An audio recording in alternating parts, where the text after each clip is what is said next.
저는 제 부모님이 이제 다쳤다 그러면은 피해 보상 필요 없고 계속 치료 다니세요.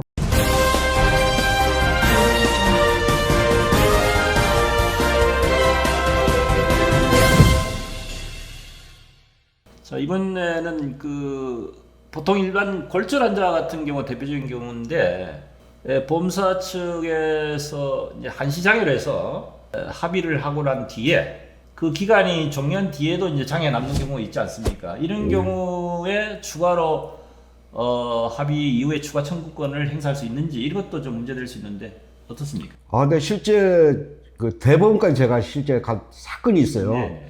그 대퇴부 절단에다가 한쪽 다리는 한쪽 우측에는 이제 신경소상해가지고 이제 무릎에 강직만 한시장이 5년을 받은 거예요. 네. 그래 5년 기간에 이제 경과됐거든요. 네.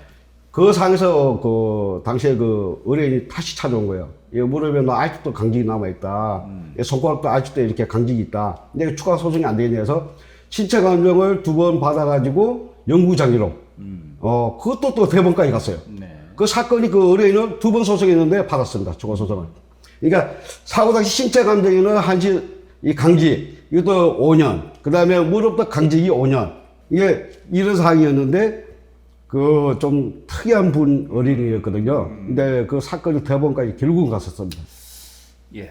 지난번에 한번 다룬 적이 있는데 아주 중요한 걸 하나 좀 짚어봐야 될 것 같은데 우리가 개환자 특히 식물인간 경우에 잔존 여명을 이제 법원에 이제 소송을 한 경우에 신체 감정에 명시된 기간까지 개업이와 향후 치료비를 받고 난 이후에 그 기간 이후에도 생존한 경우에 이제 추가 청구를 해야 되지 않습니까? 네.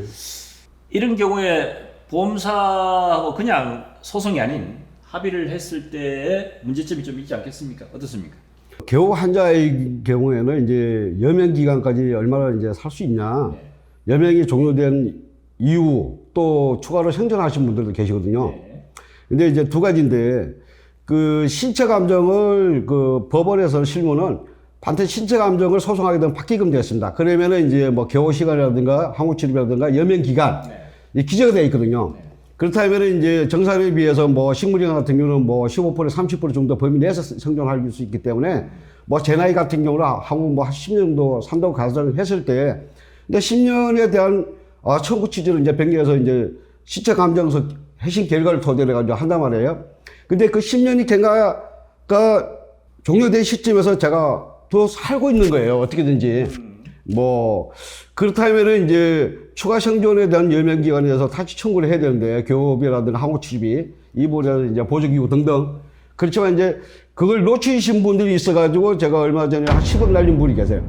그 여명이 종료한 날로부터 3년 이내에 청구해야 되는 3년이 지난 4년 된 시점에서 저한테 찾아왔거든요. 근데 만약에 그분이 이제 우리한테 의뢰를 맡겼다면 혹시라도 살아났을 때 추가 청구할 수 있다고 안내를 분명히 하고 그걸 같이 관리를 했을 텐데 그분은 이제 그 맡긴 변호사 사무실에서 전혀 그걸 신경 안 쓰고 있었던 거예요. 그러니까 결국은 그분은 이제 보호자가 그 애착을 잘해가지고 생각보다 여명 기간보다 좀 오래 살았던 사례가 있었습니다. 그래서 좀 안타깝게 생각합니다. 예. 그러니까 소송 시에는 신체 감정 결과에 따라서 화해권과 판결문에 명시된 그 기간 이후에 추가 청구할 수 있는 방법이 있는데 그냥 단순하게 보험사가 그냥 합의를 한 경우에는 부재소 합의 효력과 동시에 합의권 자체가 추가 청구권 자체가 없어지지 않습니까? 네. 그게 문제란 말이죠. 그 쉽게 말해서 이제 소송을 하지 않고 손해사정이라든가 이제 가족들이 합의 당사자들 했을 때는 물론 뭐 개업권은 당사자가 할 수가 없기 때문에 뭐 손해사정사 또는 뭐 그 부모가 뭐 할 수 있는 경우도 있거든요. 또는 그 행정팀이 할 수도 있고 대표로. 이 보험에서는 합의할 때는 소송을 타오지 않고는 나중에 추가 여명에 대해서 형준을 하더라도 인정하지 않으려고 합니다. 예? 아니, 그때 다 모든 걸 권리를 다 포기하지 않느냐. 이런 상황에서 법대로 소송해서 받아라. 이런 식이거든요.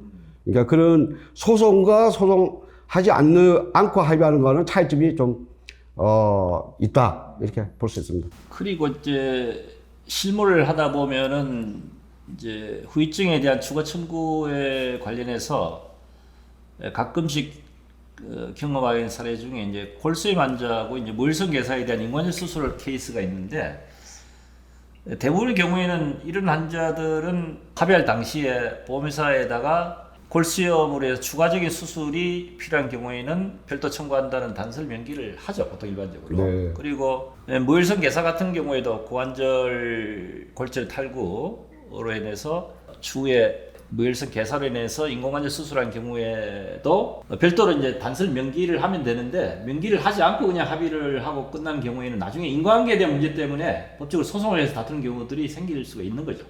네, 그 인과관계가 없으면은 네. 그 아무리 뭐 악화돼가지고 절단되더라도 결국은 패소가 됩니다. 그러니까 입증하기가 좀 쉽지 예. 않다는 거죠, 그죠? 예, 입증할 수가 없는 예, 거죠. 그리고 시간이 지나면은 사실 의사분들도 법정에 나와서 뭐 진술한다든지 이런 데 대해서 귀찮아하기 때문에 그에 대한 어떤 소견하는 것을 이제 회피를 많이 하기 때문에 사실 상당히 난감한 경우를 많이 경험해야 되지 않습니까? 자, 그리고 이제 마지막으로 서두에 우리 김프로께서 이제 언급하신 이제 어린이 사고인데, 어린이 사고에 가장 문제되는 것이 이제 성장파 손상이죠. 다리 골절 같은 성장파 손상이. 성장파 손상이라면은 추의 길이 차이로 인해 가지고 단축이 와서 1~2년 같은 연장 수술을 한다든지 하고 해서 차후에 성이 됐을 때 상당히 이제 문제 생길 소지가 있기 때문에 보통 이제 합의를 할 때 조기 합의하지 않고 일단 1~2년 정도 경과받다가 이렇게 합의를 하는 경우가 많지 않습니까? 그렇죠? 네, 어린이와 이제 노약자분들은요, 장기적으로 최소한 1년 정도, 기본적으로 6개월은 시간이 좀 필요합니다. 네. 두고 봐야죠. 특히 노인분들은 이제 실제 보상이 얼마 안 돼요. 개업권이 아니라면. 그렇다면은 치료받는 게 결과적으로 속된 말로 낫는 거다. 네. 계속 치료를 다니시는 게 좋습니다. 최소한 1년 이상. 네. 저는 제 부모님이 이제 다쳤다 그러면은 피해 보상 필요 없고 계속 치료 다니세요. 병원 다니세요. 그런 말 할 것 같습니다. 자, 지금까지 교통사고 피해를 입은 경우에 보험사고 합의를 하면서 생길 수 있는 여러 가지 문제점에 대해서 유의할 사항들에 대해서 살펴봤습니다. 어떻게 좀 도움이 좀 되셨나요? 좋아요, 구독, 또 댓글로 각종 의견들이 있으시면 많이 남겨주시길 바랍니다. 자, 지금까지 교통사고 전문 채널 유네니TV의 프로와 함께를 진행했습니다. 저는 양태현이었고요. 오늘도 수고하신 김프로였습니다. 자, 다음 시간에 다른 주제를 가지고 다시 찾아뵙도록 하겠습니다. 감사합니다.